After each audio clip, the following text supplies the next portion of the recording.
So first up, we're going to have Miranda Maddox from the Department of Industry, Energy and Technology.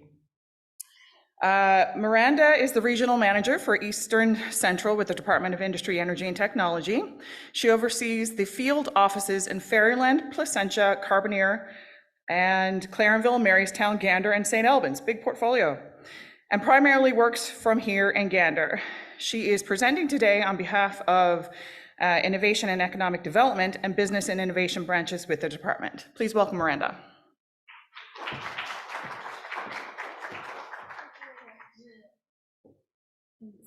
And adding to that portfolio is me and my attempt to ask for VIP treatment this afternoon, because I'm also a new auntie and very anxious to get to St. John's to meet the new arrivals. Okay, so there is a lot of slides here. So as Lacey mentioned, I'm with the Department of Industry, Energy and Technology, and I'd just like to highlight some of our programs and services. It's a huge department with a lot of programs and services. I'm not attempting to endeavor to outline them all here today, but I will keep the presentation nice and short and sweet and just highlight two of our programs. So just a little bit about the department and some of our lines of business. I work with the Regional Economic Development Division. We also have counterparts and colleagues here from Sector Growth and Diversification and the Business Growth Divisions as well. Okay, the two programs I'm going to be talking to you today about are the Business Growth Program, so that's both the commercial and non-commercial streams, and it has a non-repayable contribution, as well as the business investment loans. My colleagues here will be discussing other programs from Mining Minerals and also the Green Transition Fund. So not attempting to cover everything, but just a couple of our flagships. Okay, so first up is the Business Growth Program. So eligible applicants must be in good standing with Government of Newfoundland and Labrador, incorporated within the province, focused on innovation and growth, and demonstrating capacity to undertake and complete the project or proposed initiative. Proposed support for projects or initiatives not in direct competition with local market entities. Mining sector and its supports and the businesses that are supporting the mining sector are prime candidates for the strategic sectors for this initiative. So that's why we wanted to kind of help get the word out for this about this program. Okay, the approach is basically guides around client engagement principles. So we try to take a client-centric approach in working with each client individually one-on-one to target your goals and initiatives and to see how we can support you. We put an emphasis on collaboration that leverages funding, so we'd like to see our counterparts at ACOA involved as well whenever possible, or Industry Canada, or the National Research Council. So we do consider that as part of our metrics as well. And we do provide both financial and non-financial supports. So that could be in terms of business advice and counseling. The department is so multifaceted. If we can't help, we try to connect you with partners in the community that can. Okay, so these are the 4 pillars of support of the Business Growth Program. So we have product development and commercialization, productivity improvement and innovation, knowledge and technical assistance, and growth and internationalization. Not expecting everybody to remember this, but all the information is available on our website as well.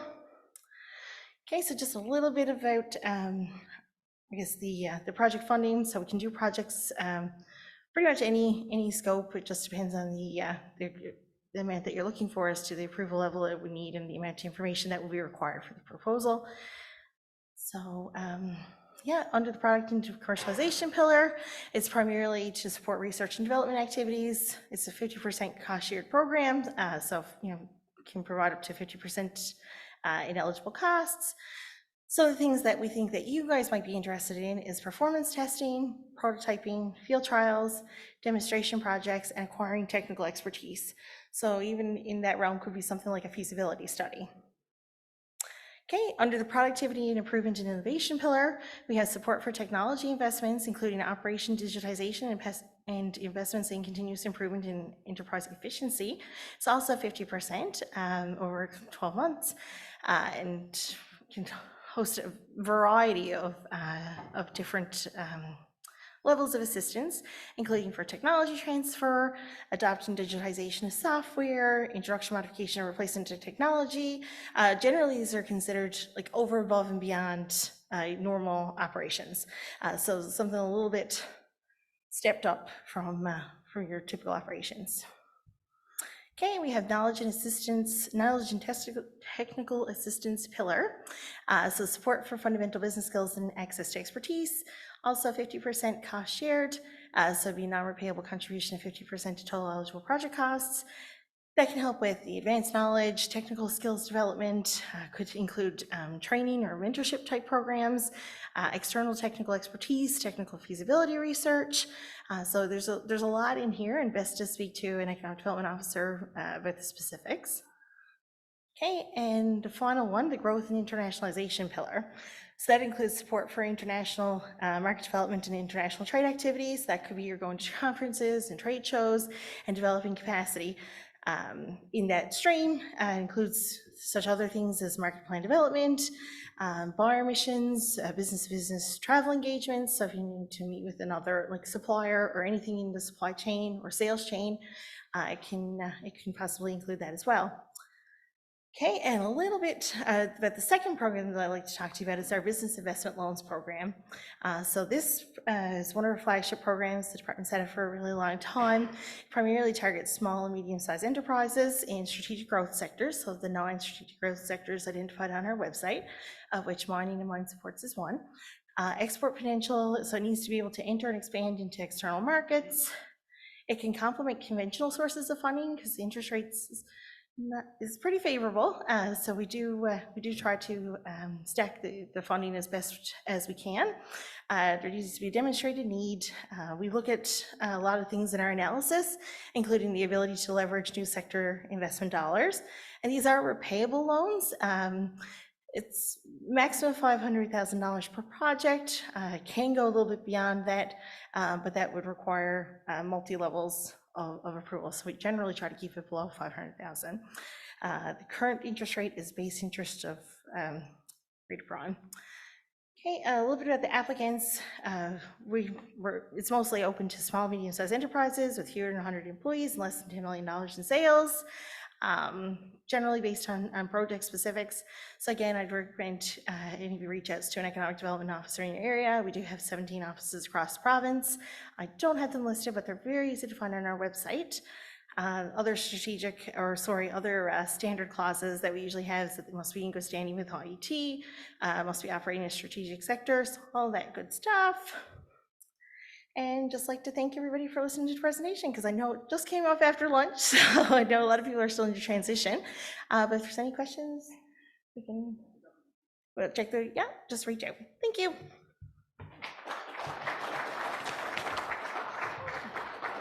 Miranda. Oh, thank you very much. Have a good day. See ya.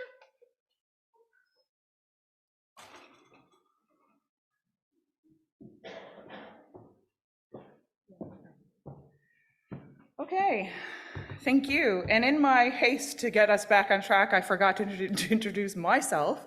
I am Lacey Abbott with Innovation, Science and Economic Development Canada. All right, next up we have Brad Way from Industry, Energy and Technology. Brad graduated from MUN with a Bachelor of Science in 1999 and started to work at the Mines branch with the Geological Survey. In 2001, he moved from the Mineral Development Division, where he worked in various capacities for the last 23 years. Brad is currently the manager of the Mineral Incentive Program. Please welcome Brad. Thanks. I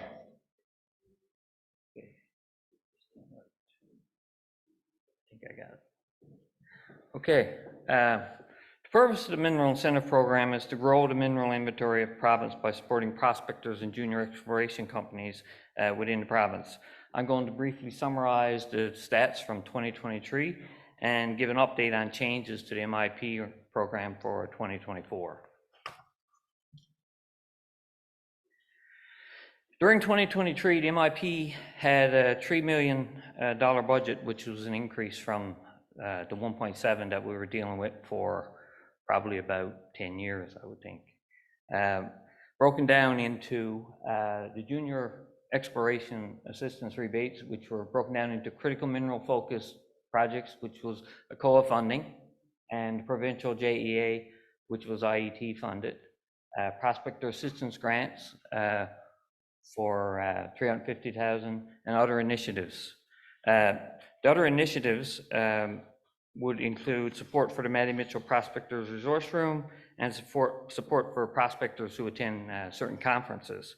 The resource room is an important resource for our province's prospectors. Currently, the room doesn't have a geologist on staff, but the committee is currently working towards filling the position.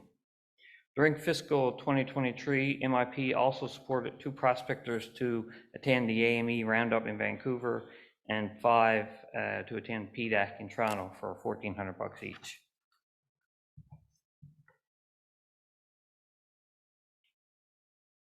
Okay, interest in JEA rebate program has been above historic numbers for the last 3 years.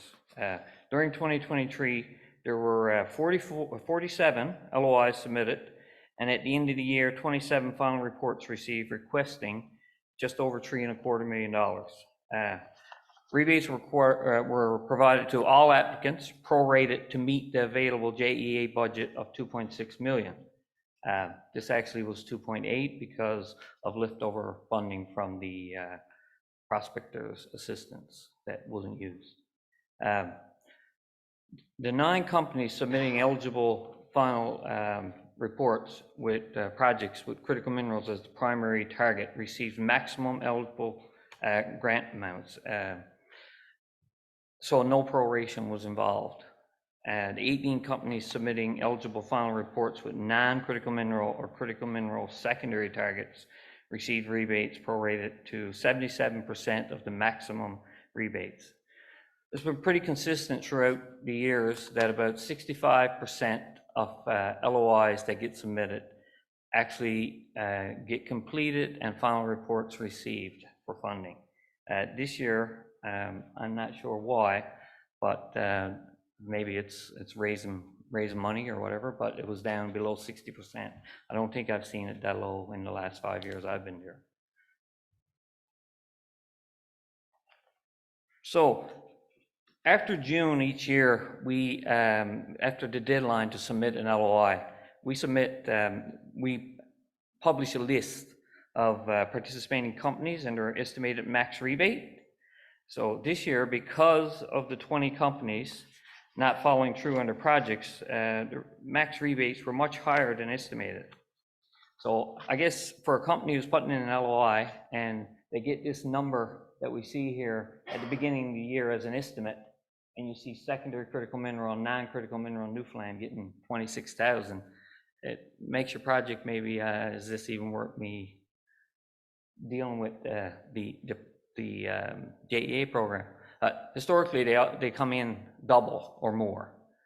This year, because of what happened, and we had an extra 1.3 million to work with, all primary critical mineral focused projects were actually fully funded to the full 50%. And the secondary and the non-critical minerals were 77%. As you can see, is a good number. Rebates worked going for.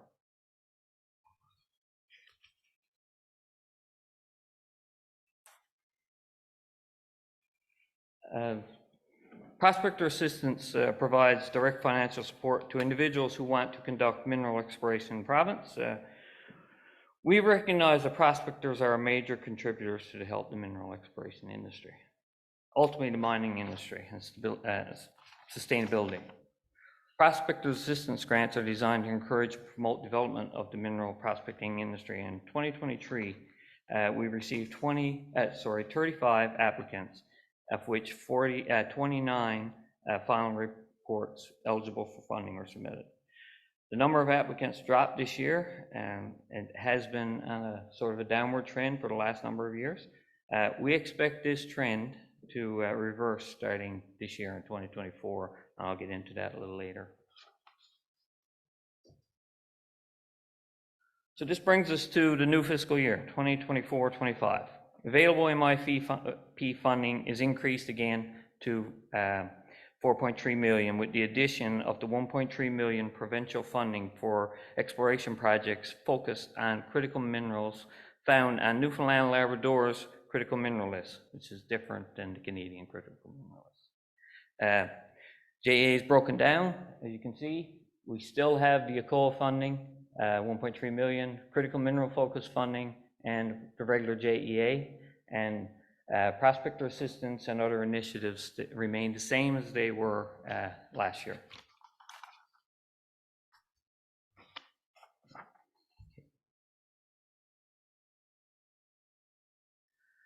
So the goal of JEA has not changed. It remains to support companies growing the mineral inventory of the province through the discovery of new mineral districts, occurrences, prospects, and deposits. So this is why all companies that submit LOIs with legitimate exploration programs are considered for funding. We don't pick and choose. Everybody that has legit exploration, how small, how big, it doesn't matter. We're going to consider them all, and if the work is eligible under the guidelines, they'll get funded.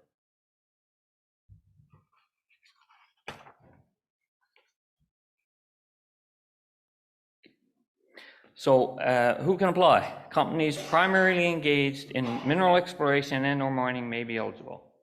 The grants have remained the same, as max grants remain the same as the previous years. The still breaks down into grassroots and non-grassroots activities. The 75 and 50% and the 50 and 40% eligible expenditures, it depends on if you're a miner with other sources of income, mineral revenue, or not. So if you're a miner, your grassroots activity, you get a 50% eligible. If you're not, you get 75, and same thing with the other setup.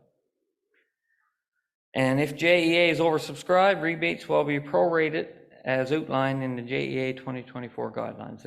As you can see, the numbers will go up based on just the sheer amount of money that we got to give out now. Grants, companies who applied over, say, from 2018 to 2021 were getting grants that were less than 50% prorated. This past year, 77 and 100 for critical mineral. With the additional funding, I'm hoping we get some extra projects out there, because if not, I really don't want to be giving the money back to the government coffers. We also note that anyone who has a mining lease, an active mining lease, says no work is not eligible on a mining lease. And you can combine grassroots and non-grassroots activity on one project. That's for me to figure out when the final report gets to me.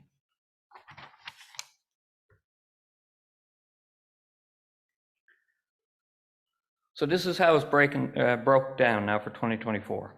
In 2023, ACOA committed 1.3 million funding annually for 3 years. We're in the second year of that funding right now. This year, we have the new 2024 Government of Newfoundland and Labrador committed to provide 1.3 million in funding for critical minerals as well. The difference, critical mineral lists. Canada has a critical mineral list that ACOA follows with their funding. Newfoundland and Labrador has their own critical mineral list that they follow. The two lists are different. In fact, there's 15 minerals that are on one or the other. So, review your guidelines, and you'll see where you fit. Yeah. We do follow critical minerals from Canada, so we also support those that are not on the government Canada critical minerals. We are also supporting specific Newfoundland Labrador minerals. Oh, you are? Okay. Okay. And you see there, it says the JEA 2023 guidelines. That's a typo. It's the 2024 guidelines in both cases.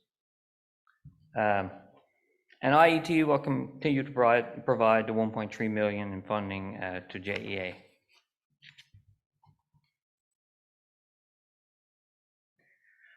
The actual rebate depends on the number of JEA companies that submit final reports for each category, and eligible expenses in each JEA final report individually. As a result, the rebate calculation takes place after the JEA final report has been reviewed. So nothing has changed for you guys other than to pick your project. It's ultimately it's up to me to review all this information and fit you guys in where you are with your data that you send to us. And as you saw earlier, you know, these numbers, the estimates and stuff that you don't, they're only taken for so much weight, because ultimately there's companies that don't do their work and your rebate will be higher. This information is taken directly from the 2023 Letter of Intent guide. So in that guide, Appendix A is the Canada's critical minerals list, and Appendix B is Newfoundland and Labrador's critical mineral list. I was just informed that I guess what I was about to say on this slide and way that's written there may not be exactly right. I'm going to have to figure that out as soon as I get out of here. Yeah. Okay. No problem. Okay, we'll move on from that. So this pretty much is the list of what's eligible. Companies got something else in their mind that they want to try, they can certainly contact me about it and we can take a look at it, right?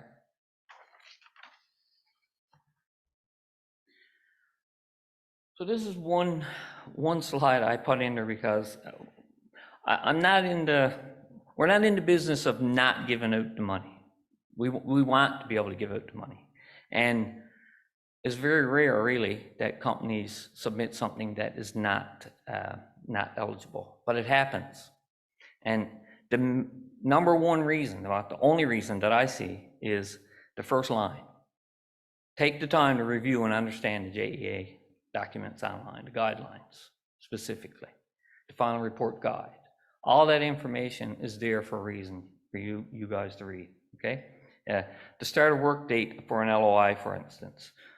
This is one of the main reasons for companies not getting their money.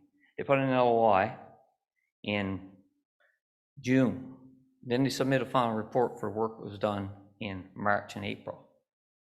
So your LOI went in after your work was done. That's not an intent to do work. That's work is done. Your intent is to do whatever follows up after that work, after June. That's one of the biggest reasons people don't get their money.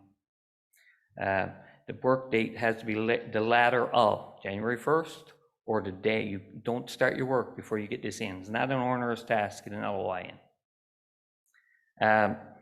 The next one, I guess, is the right arm needs to know what the left arm is doing in a company. What happens is people change jobs, people leave companies. We have several instances over the last few years where a person submits an LOI or company submits an LOI. Then the final report comes in and it's another person filling out the final report. I know in cases that the person who filled out the final report was just told that the final report is on this project. It actually was wrong. They put in a final report that didn't even match what the LOI said, right? We can't fund that. So this is the kind of stuff that people really need to be careful of when you do that. It's 150, 225,000. There's big companies with lots of money maybe, but you know, it's still a significant amount. Final report submission deadline, you have to meet it. We don't accept any LOIs after deadline or final reports after deadline. Most grants over the years have been prorated. So it's not just you we're dealing with. Is normally if someone is not following the rules, then it affects how much the other companies get. So we don't allow it. You meet every deadline, and that's how important it is to read, understand your documents, your guidelines, and follow them.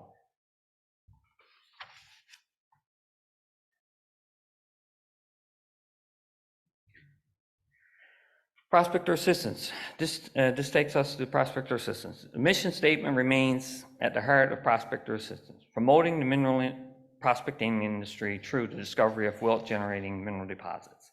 And no changes have been made to the prospector assistance grant portion of MIP for 2024-25. There's still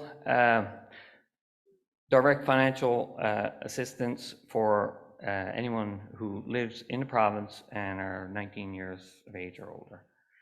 Grant support remains at $6,000 for traditional, $12,000 for advanced, and you can get another $6,000 for air support. Also, if you get a grant early in the year and you can get it done in the summer, there's nothing stopping you from applying for a second one in the fall.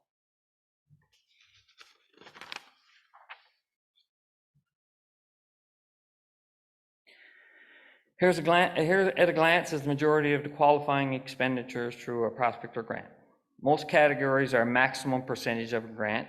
The only exception is assaying and sampling related groundwork. That has to be 50% of the money.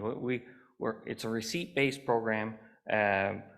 Everything except for meals is receipt-based, and we want to see results. That's why we emphasize the fact that we want to see the assaying getting done in project.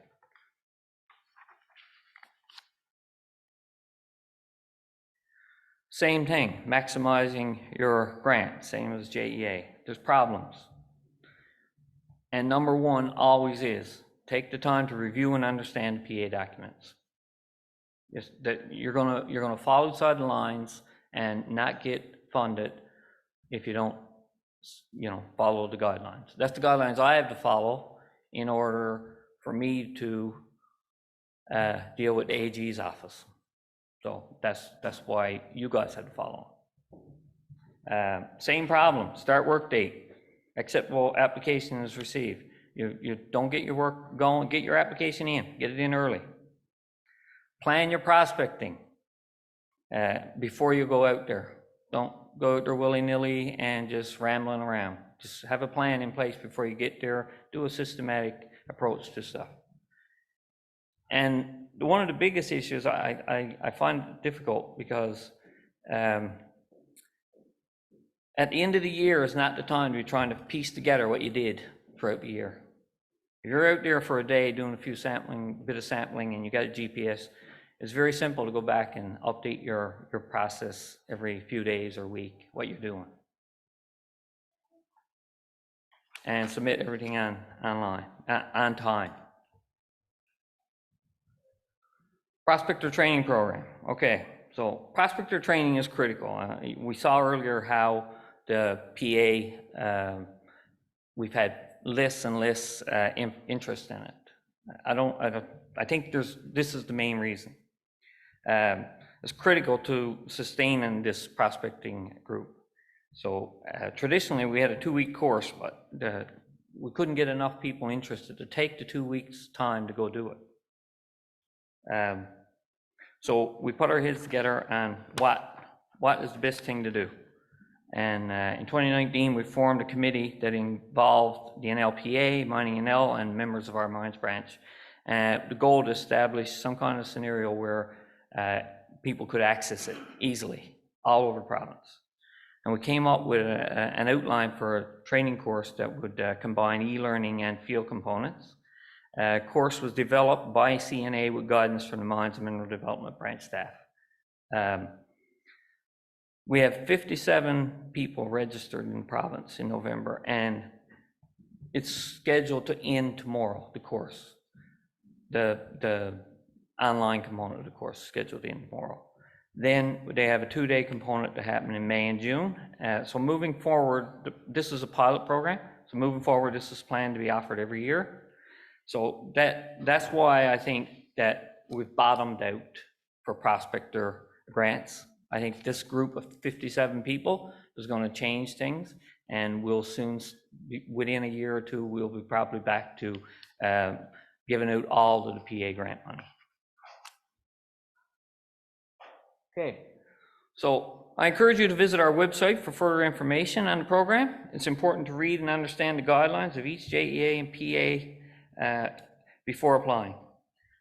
Lastly, we're paperless, so correspondence and filings all have to be submitted through the Mineral Incentive Program. We have 3 staff. If one's away, everyone has access to that same email, so we can still get back to you in a timely manner. That's it. Thank you.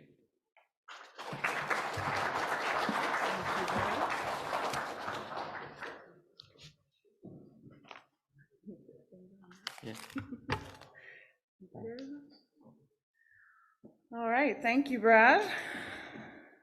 Next up, we have Peter Howell. So Peter joined the Industrial Research Assistance Program, more commonly known as IRAP, at the National Research Council in 2006 as a technical business analyst, where he delivered a competitive technical intelligence function supporting field staff and management on technical and business issues. In 2019, he transitioned to his current role, where he provides advisory services and linkages to technology-focused client companies using his extensive technical and business knowledge as they engage with IRAP. Currently, he leads the mining sector team at IRAP and has a number of resources nationally to support Canadian small to medium enterprises that are working in and with the mining sector in Canada and globally. Please welcome Peter.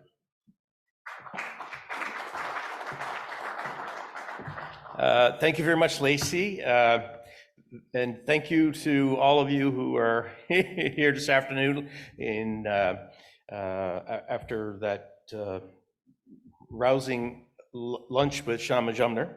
I have a deck here, and I've taken the advice of my colleague Don Badcock here, who's also one of my colleagues with IRAP, and I've abandoned the deck. I have a few takeaways that I want you to get from my presentation. And I know I'm sensitive of time, and no one wants me here prattling on for 20 minutes. So I actually am going to use one or two slides. So for those of you who aren't aware, IRAP is one of the oldest innovation support programs in Canada, and we've been around for over 75 years. And the beauty of the IRAP program is in the simplicity of it, in which case we focus on supporting Canadian small to medium-sized companies, so you have to be under 500 people, and you have to have a plan to grow your business through innovation. And the thing about what we do is we primarily only focus on technical labor. So we don't pay for equipment, we don't pay for a lot of your travel costs, we don't pay for a lot of your operational costs. We can help offset the cost of some of your your HQPs, and we do that through a program where we do contributions towards their salary costs. And so, from a very simple perspective, that's what IRAP does. From a mining perspective, we are very much, for many years, we've struggled a little bit with supporting the mining sector, primarily because, from a junior mining perspective, a lot of the exploration activities aren't necessarily something we can support the cost of. However, what we look for, in the sector are for opportunities for technology to be introduced into the industry to make things a lot more effective. So increase productivity, reduce carbon footprint, by introducing innovation into the process, we hope to be able to support companies. And so from a traditional IRAP perspective, we've done a number of projects throughout Newfoundland, Labrador, and also into Canada, but these are typically for companies who have a piece of technology that they've developed and are trying to introduce to the industry. One of the things that I really want to talk about, more so than the traditional IRAP program, is the mining sector team that Don and I are part of. And I think the thing about the sector team, and there's a slide here I want to show you that kind of brings that to, that's not it. This is the one. So the thing about the sector team that's very interesting, and really one of the takeaways from today, is that we're a national program, and as a national program, we have industrial technology advisors and client engagement advisors across the country. And these are all people who have typically deep industry experience. And so the thing that we bring is a national sort of reach. So I can go to one of my colleagues who's working in Miranda, Quebec, who's working for, or who has done work with some of the larger mining companies, and I can ask him for advice and assistance on, companies' behalf for issues related to problems they may be working with. And it might be a situation where, there's a company we're working with who has a problem, but in many cases, that's not a unique problem. And I go to our network and I can identify one of my colleagues who's got experience with that. And so that knowledge transfer, that advisory that we bring to the table can be very important for some of the companies we work with. The other thing that we do is we have a very strong relationships with other government agencies across the country, so we can actually bring guidance to companies based on our networks. So for example, like, on our sector team, we have people who sit with the Critical Mineral Center of Excellence with NRCan. And so they're talking to the NRCan folks, and many of you have probably seen some of the proposals that have been floated by NRCan related to supporting, critical mineral development. And in some cases, it can be a little bit confusing as to exactly what they're looking for. And so what we often will do is reach out to, the NRCan staff and say, hey, I've got a good client we're working with, and would you be interested in having a conversation with them to help them understand the requirements for your programming? And so that helps. And so from an advisory point, the reach we have across the country can be very helpful. The other thing we do is we can support small demonstration projects. And what I mean by demonstration projects are things that you're working on that the old joke is mining is, often first to be last, right? No one wants to be an early adopter. No one wants to be the first one to try a new piece of technology. Well, with our demonstration programs, what we like to do is be able to take a piece of technology that someone's developed, put it in the hands of a mining company, and get them to test it and validate it. And so we can provide some financial support to pay for the cost of doing the demonstration. And in those cases, the company needs to be working with one of our industrial technology advisors. And so we can help facilitate that. If they're not, in many cases, they already are. The other thing that I really want, and some of you, I don't know if I recognize anyone that has, there's a number of companies who've done work, who, for example, have had work done by CNA related to, might be digital twinning some of your operations, and CNA has gone in and done some work for you. What you may not realize is that a lot of that work gets paid for through the IREP program.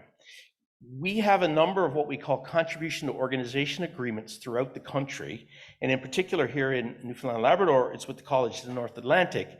And what it is, how these things work is we give these organizations a pot of money and have them do small, discrete projects with companies that we cover the cost of. And so and some of you who have been around a while may recognize Quorum in Quebec, Saskatchewan Research Council, the RPC in New Brunswick, I think it's the Research and Productivity Council, and the college here, and there's another organization called the Battery Metals Association of Canada. And so what we do is with these organizations is we can refer the company to the organization. And so say maybe an example where we don't do, traditional assay type work that, Eastern would do. That's not kind of what we mean here. It may very well be, however, that you've got a sample and you've identified that within that sample, there's a particular element that you think is valuable, but you're not sure how to get it out. And in some of those cases, we can do a referral to Quorum or SRC, and they will actually work out a process for you. And so there's a number of examples of companies we've worked with where I know that they've gone to these organizations, in particular like RPC. There's one in particular that we've worked with quite a bit, and they've actually completely defined the process for the company to develop the resource. And so again, these tend to be small, discrete projects, but I want you to be aware that these exist and that Don and I are kind of the gateway to get access to those programs. And so when can you engage with basically at any point during your sort of development cycle? We work with companies in the exploration, processing, demonstration, all the way to export. We have an export program where we can do co-innovation and support the cost of co-innovation with companies and organizations outside of Canada. We have a fairly extensive, what we call international program, where we do agreements with Germany, Great Britain, the Indo-Pacific area, and these can be fairly substantial pieces of work that we can cover the cost of. So with that said, Don and I are here, but I'm hoping they're going to circulate the deck and you can look through the other slides. If you got any questions, feel free to reach out to me or Don. But I just want to make sure that you're aware that we are here and we're here to help, and we're certainly willing to do whatever we can to help you on your innovation journey in the sector. And I think I was fairly quick, wasn't I? All right, thanks a lot, everyone.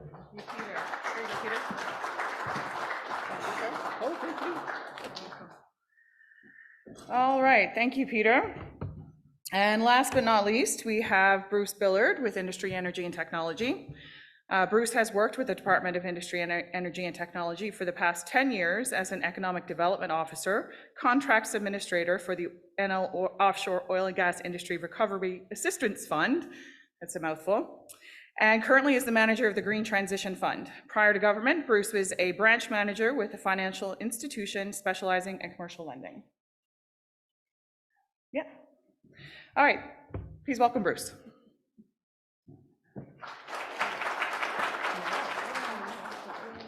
Sorry, folks, we have a change in schedule for a moment. Please welcome Jennifer Mills to the stage. Sorry. Hi there, sorry about that. Well, we still have a few of you here. We'd like to welcome H. Werman Sons. Robert is here, and he's going to be announcing the Trade Show Booth Awards. So we're just going to do that quickly before the next speaker gets to talk. All right, So, thank you. There you go. So today, for most educational exhibit, Luff Industrials Limited. Anybody here for them? For most interactive, thank you. For most interactive exhibit award, Gold Planning Showcase and NLPA. Anyone here? Most innovative exhibit award, ASL Energy Corporation.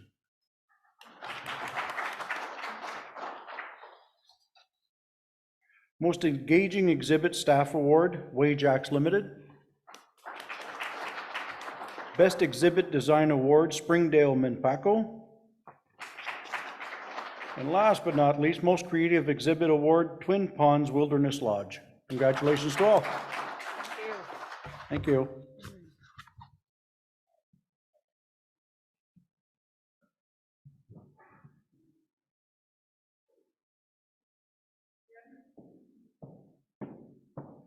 Okay, Bruce, you're good to go. Thank you. Perfect, thanks so much. Bringing in the house with the grand finale, I guess, is the Green Transition Fund. Thanks so much for everyone for staying for the presentation. I'll go through the program a little tiny bit. If you have any questions or you want to have a discussion about any of the parameters of the program, I'll still be around after the session as well. So the Green Transition Fund provides funding for activities that encourage a transition to a green operation. It focuses on 3 streams. We have an Indigenous stream, a rural, and a general stream, and that's a little bit different for some of our programs, and I'll just mention some of the nuances for each one of those streams in a bit. So the Green Transition Fund stemmed from a restructuring of the agreement of the West White Rose project in 2022. And with that restructuring was born the Green Transition Fund. So it's $100 million over 12 years. And as you can see from the graph there, it's very well back-end loaded. So the best is yet to come. So we have a lot of investment to do, a lot of funding opportunities over the next 12 years. And we're only in, we just started year 2. So some of the key objectives of the program, we want to facilitate supply chain collaboration, development, and technology adoption.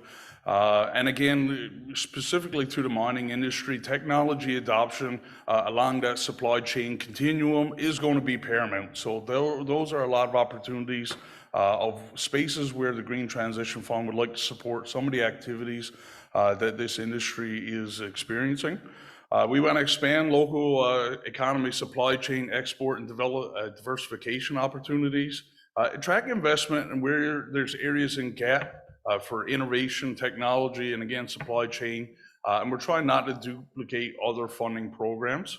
And we want to, this is very applicable to the mining industry. We want to improve natural resource industry competitiveness by reducing environmental impacts and promoting green innovation processes, development, and operations. So how do we become more environmentally friendly, but also more economically stable and viable, and more competitive on an international market?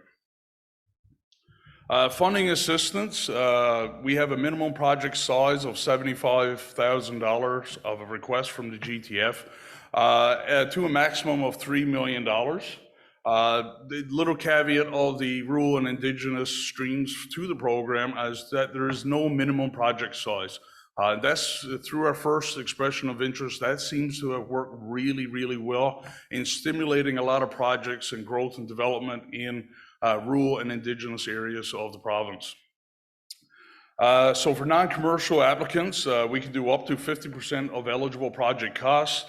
For commercial applicants, we do 40% of eligible project costs, and we look for a minimum of a 10% contribution from the applicant. We can issue innovation challenges and do up to 100% of those costs. Those would really be driven by the industry association with an associated need or deficiency that could benefit the entire industry. Eligible applicants, non-commercial applicants, industry associations, indigenous governments and organizations, business development organizations, post-secondary institutions, and other supporting organizations throughout the province. Commercial applicants need to be registered within Newfoundland and Labrador. Again, we're really looking to focus on SMEs along the supply chain continuum. So that's really where the focus of the program will be.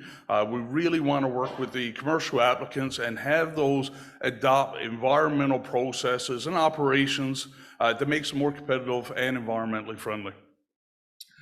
We can do research and development projects with larger businesses. For all intents and purposes, with a few of the consultations we had during the program development, we realized that mining is a little bit of a different industry, and even a small mining operation would typically be classified as a large business from a departmental standpoint, but we've taken that into consideration with the program development. Ineligible applicants at this point, municipalities, non-registered organizations from commercial applications, provincial and federal departments, agencies, and related entities, and again, Crown corporations aren't eligible. That isn't to say that they can't partner on a great project. If they're a strong proponent and they need the support of one of the ineligible applicants, they can still be a partner on the project. They just can't be the main beneficiary or the project applicant or proponent. Eligible activities, so increase education and awareness of key issues affecting the commercial ecosystem regarding the transition to a green economy. Incremental technical costs, and you'll see one of the things throughout the literature on the Green Transition Fund, everything should be incremental to the normal day-to-day operations of an applicant. So incremental technical costs to support green supply chain development, production efficiencies, and again in mining, it's all about production efficiencies. That is a huge component, and that's really where we see a lot of opportunity for the Green Transition Fund to support the mining industry. And that's why we were really adamant that we attend a Central MinEx conference this year. We've heard a lot of great things, and there's a lot of opportunity for uptake of the Green Transition Fund within the industry. Market development activities that promote industry-wide capabilities, export readiness and market strategies, costs associated with greening of commercial operations. And again, that is right in the wheelhouse of the mining industry. So if there's a requirement for specialized consultants or feasibility studies, technical studies, green certification review and preparedness, And again, incremental technology implementation costs. So we really want to make sure that we support technology implementation within the mining industry as best we can. Capital costs is really on a case-by-case basis. It needs to be absolutely required for project implementation. And again, only incremental costs would be eligible. Commercial real estate, commercial research and development, demonstration, pilot projects, they really have to have a TRL level 3 to 9, and there should be a real clear path to commercialization. And we can look at specialized labor costs, which may include incremental wages and salaries, but there really needs to be a knowledge transfer component there as well, and a highly specialized type of labor set. So some of the ineligible costs for the program, building renovations, acquisition, leasehold improvements, renovations, administration or non-incremental business development costs or operation costs, non-incremental labor or labor that's not really assigned to the project, and any cost that's incurred prior to the date of application. That's pretty standard through most of our department programs. And again, I didn't want to be too long with the grand finale, so I believe I just brought the curtain down. If anybody got any questions or you'd like to have a chat on the Green Transition Fund, by all means, track us down. Our website and contact information is there. We will be at the Government Connect just after this session as well. Thanks. All right. Okay, sir. All right. Thanks. Okay.